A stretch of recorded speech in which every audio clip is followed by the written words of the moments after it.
بسم الله الرحمن الرحيم. الحمد لله الذي أنزل على عبده الكتاب ولم يجعل له عوجا قيما لينذر بأسا شديدا من لدنه ويبشر المؤمنين الذين يعملون الصالحات أن لهم أجرا حسنا ماكثين فيه أبدا وينذر الذين قالوا اتخذ الله ولدا ما لهم به من علم ولا لآبائهم كبرت كلمة تخرج من أفواههم إن يقولون إلا كذبا فلعلك باخع نفسك على آثارهم إن لم يؤمنوا بهذا الحديث أسفا إنا جعلنا ما على الأرض زينة لها لنبلوهم أيهم أحسن عملا وإنا لجاعلون ما عليها صعيدا جرزا أم حسبت أن أصحاب الكهف والرقيم كانوا من آياتنا عجبا إذ أوى الفتية إلى الكهف فقالوا ربنا آتنا من لدنك رحمة وهيئ لنا من أمرنا رشدا فضربنا على آذانهم في الكهف سنين عددا ثم بعثناهم لنعلم أي الحزبين أحصى لما لبثوا أمدا نحن نقص عليك نبأهم بالحق إنهم فتية آمنوا بربهم وزدناهم هدى وربطنا على قلوبهم إذ قاموا فقالوا ربنا رب السماوات والأرض لن ندعو من دونه إلها لقد قلنا إذا شططا هؤلاء قومنا اتخذوا من دونه آلهة لولا يأتون عليهم بسلطان بين فمن أظلم ممن افترى على الله كذبا وإذ اعتزلتموهم وما يعبدون إلا الله فأووا إلى الكهف ينشر لكم ربكم من رحمته ويهيئ لكم من أمركم مرفقا وترى الشمس إذا طلعت تزاور عن كهفهم ذات اليمين وإذا غربت تقرضهم ذات الشمال وهم في فجوة منه ذلك من آيات الله من يهد الله فهو المهتد ومن يضلل فلن تجد له وليا مرشدا وتحسبهم أيقاظا وهم رقود ونقلبهم ذات اليمين وذات الشمال وكلبهم باسط ذراعيه بالوصيد لو اطلعت عليهم لوليت منهم فرارا ولملئت منهم رعبا وكذلك بعثناهم ليتساءلوا بينهم قال قائل منهم كم لبثتم قالوا لبثنا يوما أو بعض يوم قالوا ربكم أعلم بما لبثتم فابعثوا أحدكم بورقكم هذه إلى المدينة فلينظر أيها أزكى طعاما فليأتكم برزق منه وليتلطف ولا يشعرن بكم أحدا إنهم إن يظهروا عليكم يرجموكم أو يعيدوكم في ملتهم ولن تفلحوا إذا أبدا وكذلك أعثرنا عليهم ليعلموا أن وعد الله حق وأن الساعة لا ريب فيها إذ يتنازعون بينهم أمرهم فقالوا ابنوا عليهم بنيانا ربهم أعلم بهم قال الذين غلبوا على أمرهم لنتخذن عليهم مسجدا سيقولون 3 رابعهم كلبهم ويقولون 5 سادسهم كلبهم رجما بالغيب ويقولون 7 وثامنهم كلبهم قل ربي أعلم بعدتهم ما يعلمهم إلا قليل فلا تمار فيهم إلا مراء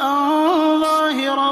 ولا تستفت فيهم منهم أحدا ولا تقولن لشيء إني فاعل ذلك غدا إلا أن يشاء الله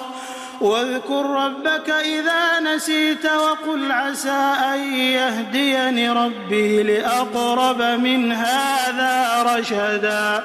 ولبثوا في كهفهم 300 سنين وازدادوا 9 قل الله أعلم بما لبثوا له غيب السماوات والأرض أبصر به وأسمع ما لهم من دونه من ولي ولا يشرك في حكمه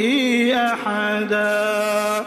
واتل ما أوحي إليك من كتاب ربك لا مبدل لكلماته ولن تجد من دونه ملتحدا واصبر نفسك مع الذين يدعون ربهم بالغداة والعشي يريدون وجهه ولا تعد عيناك عنهم تريد زينة الحياة الدنيا ولا تطع من أغفلنا قلبه عن ذكرنا واتبع هواه وكان أمره فرطا وقل الحق من ربكم فمن شاء فليؤمن ومن شاء فليكفر إنا أعتدنا للظالمين نارا أحاط بهم سرادقها وإن يستغيثوا يغاثوا بماء كالمهل يشوي الوجوه بئس الشراب وساءت مرتفقا إن الذين آمنوا وعملوا الصالحات إنا لا نضيع أجر من أحسن عملا أولئك لهم جنات عدن تجري من تحتهم الأنهار يحلون فيها من أساور من ذهب ويلبسون ثيابا خضرا من سندس وإستبرق متكئين فيها على الأرائك نعم الثواب وحسنت مرتفقا واضرب لهم مثل الرجلين جعلنا لأحدهما جنتين من أعناب وحففناهما بنخل وجعلنا بينهما زرعا كلتا الجنتين آتت أكلها ولم تظلم منه شيئا وفجرنا خلالهما نهرا وكان له ثمر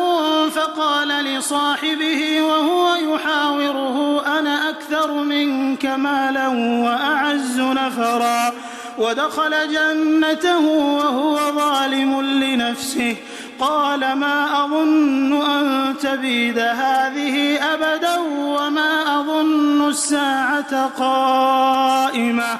ولئن رددت إلى ربي لأجدن خيرا منها منقلبا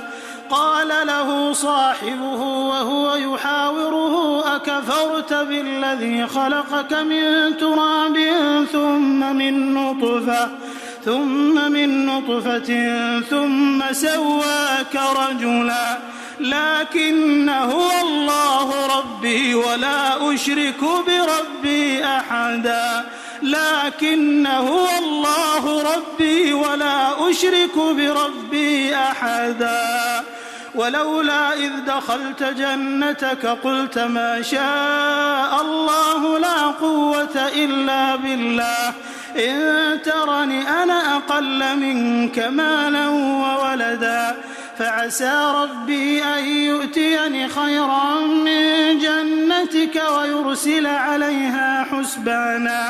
ويرسل عليها حسبانا من السماء فتصبح صعيدا زلقا أو يصبح ماؤها غورا فلن تستطيع له طلبا وأحيط بثمره فأصبح يقلب كفيه على ما أنفق فيها وهي خاوية على عروشها ويقول يا ليتني لم أشرك بربي أحدا ولم تكن له فئة ينصرونه من دون الله وما كان منتصرا هنالك الولاية لله الحق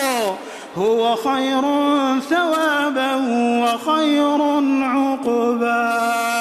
واضرب لهم مثل الحياة الدنيا كماء أنزلناه من السماء فاختلط به نبات الأرض فأصبح هشيما تذروه الرياح وكان الله على كل شيء مقتدرا المال والبنون زينة الحياة الدنيا والباقيات الصالحات خير عند ربك ثوابا وخير أملا ويوم نسير الجبال وترى الأرض بارزة وحشرناهم فلم نغادر منهم أحدا وعرضوا على ربك صفا لقد جئتمونا كما خلقناكم أول مرة بل زعمتم أن لن نجعل لكم موعدا ووضع الكتاب فترى المجرمين مشفقين مما فيه ويقولون يا ويلتنا ما لهذا الكتاب لا يغادر صغيرة ولا كبيرة إلا أحصاها ووجدوا ما عملوا حاضرا ولا يظلم ربك أحدا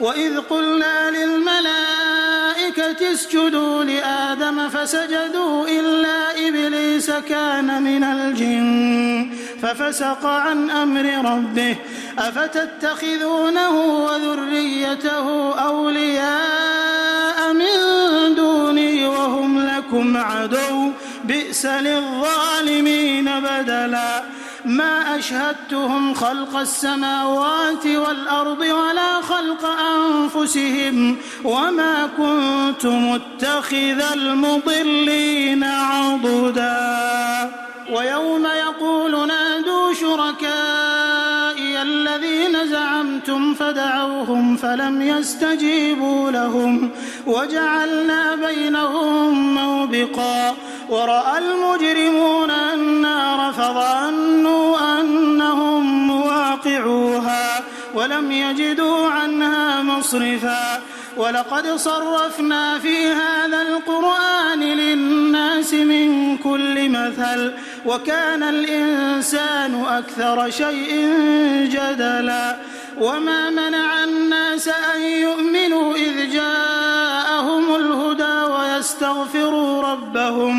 ويستغفروا ربهم إلا أن تأتيهم سنة الأولين أو يأتيهم العذاب قبلا وما نرسل المرسلين إلا مبشرين ومنذرين ويجادل الذين كفروا بالباطل ليدحضوا به الحق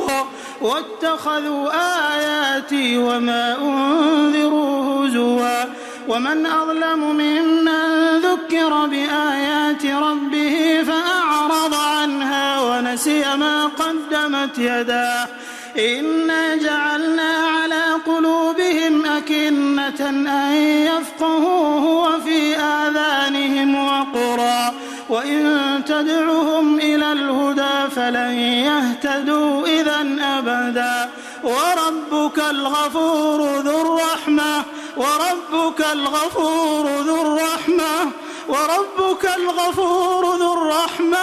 لو يؤاخذهم بما كسبوا لعجل لهم العذاب حساب بل لهم موعد لن يجدوا من دونه موئلا وتلك القرى أهلكناهم لما ظلموا وجعلنا لمهلكهم موعدا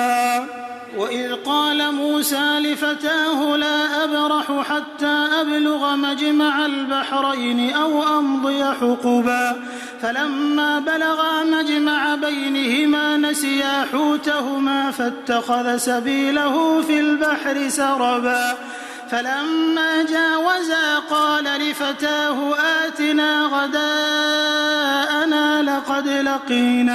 لقد لقينا من سفرنا هذا نصبا قال أرأيت إذ أوينا إلى الصخرة فإني نسيت الحوت وما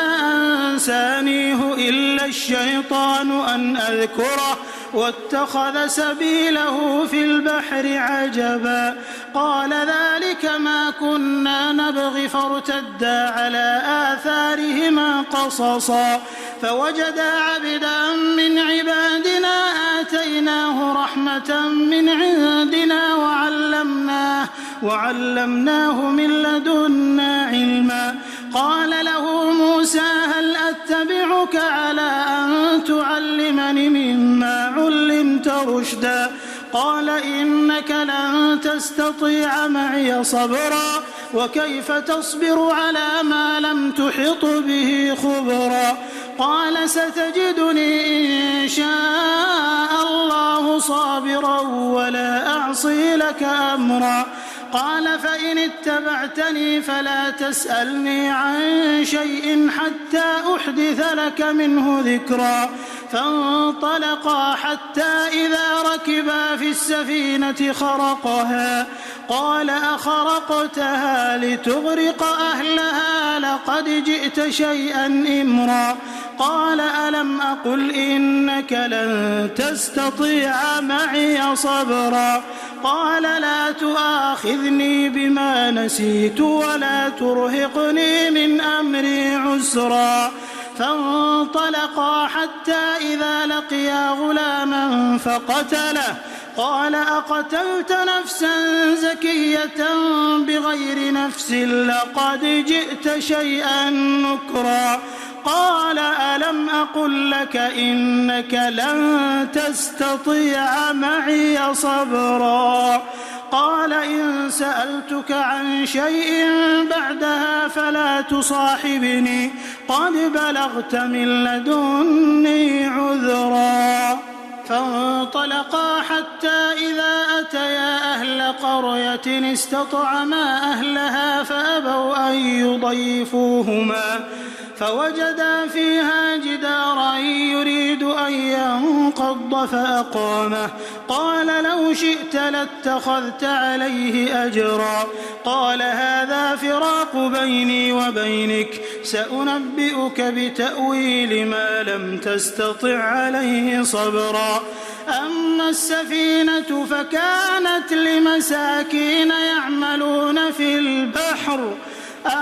السفينة فكانت لمساكين يعملون في البحر فأردت أن أعيبها وكان وراءهم ملك يأخذ كل سفينة غصبا وأما الغلام فكان أبواه مؤمنين فخشينا أن يرهقهما طغيانا وكفرا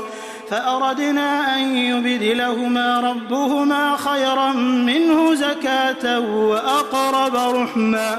وأما الجدار فكان لغلامين يتيمين في المدينة وكان تحته كنز لهما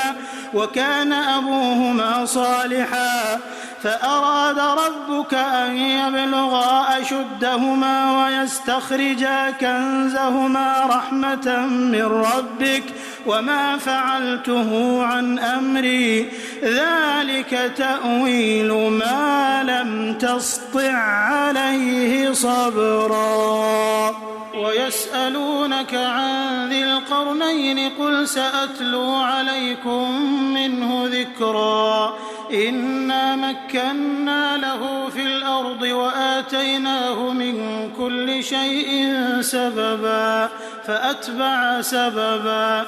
حتى إذا بلغ مغرب الشمس وجدها تغرب في عين حمئة ووجد عندها قوما قلنا يا ذا القرنين إما أن تعذب وإما أن تتخذ فيهم حسنا قال أما من ظلم فسوف نعذبه ثم يرد إلى ربه فيعذبه عذابا نكرا وأما من آمن وعمل صالحا فله جزاء الحسنى وسنقول له من أمرنا يسرا ثم أتبع سببا حتى إذا بلغ مطلع الشمس وجدها تطلع على قوم لم نجعل لهم من دونها سترا كذلك وقد أحطنا بما لديه خبرا ثم أتبع سببا حتى إذا بلغ بين السدين وجد من دونهما قوما لا يكادون يفقهون قولا قالوا يا ذا القرنين إن يأجوج ومأجوج مفسدون في الأرض فهل نجعل لك خرجا على أن تجعل بيننا وبينهم سدا قال ما مكني فيه ربي خير فأعينوني بقوة أجعل بينكم وبينهم ردما آتوني زبر الحديد حتى إذا ساوى بين الصدفين قال انفخوا حتى إذا جعله نارا قال آتوني أفرغ عليه قطرا فما استطاعوا أن يظهروه وما استطاعوا له نقبا قال هذا رحمة من ربي فإذا جاء وعد ربي جعله دكاء وكان وعد ربي حقا وتركنا بعضهم يومئذ يموج في بعض ونفخ في الصور فجمعناهم جمعا وعرضنا جهنم يومئذ للكافرين عرضا الذين كانت أعينهم في غطاء عن ذكري وكانوا لا يستطيعون سمعا أفحسب الذين كفروا أن يتخذوا عبادي من دوني أولياء إنا أعتدنا جهنم للكافرين نزلا قل هل ننبئكم بالأخسرين أعمالا الذين ضل سعيهم في الحياة الدنيا وهم يحسبون أنهم يحسنون صنعا أولئك الذين كفروا بآيات ربهم ولقائه فحبطت أعمالهم فلا نقيم لهم يوم القيامة وزنا ذلك جزاؤهم جهنم بما كفروا واتخذوا آياتي ورسلي هزوا إن الذين آمنوا وعملوا الصالحات كانت لهم جنات الفردوس نزلا خالدين فيها لا يبغون عنها حولا قل لو كان البحر مدادا لكلمات ربي لنفد البحر قبل أن تنفد كلمات ربي ولو جئنا بمثله مددا قل إنما أنا بشر مثلكم يوحى إلي أنما إلهكم إله واحد فمن كان يرجو لقاء ربه فليعمل عملا صالحا ولا يشرك بعبادة ربه أحدا.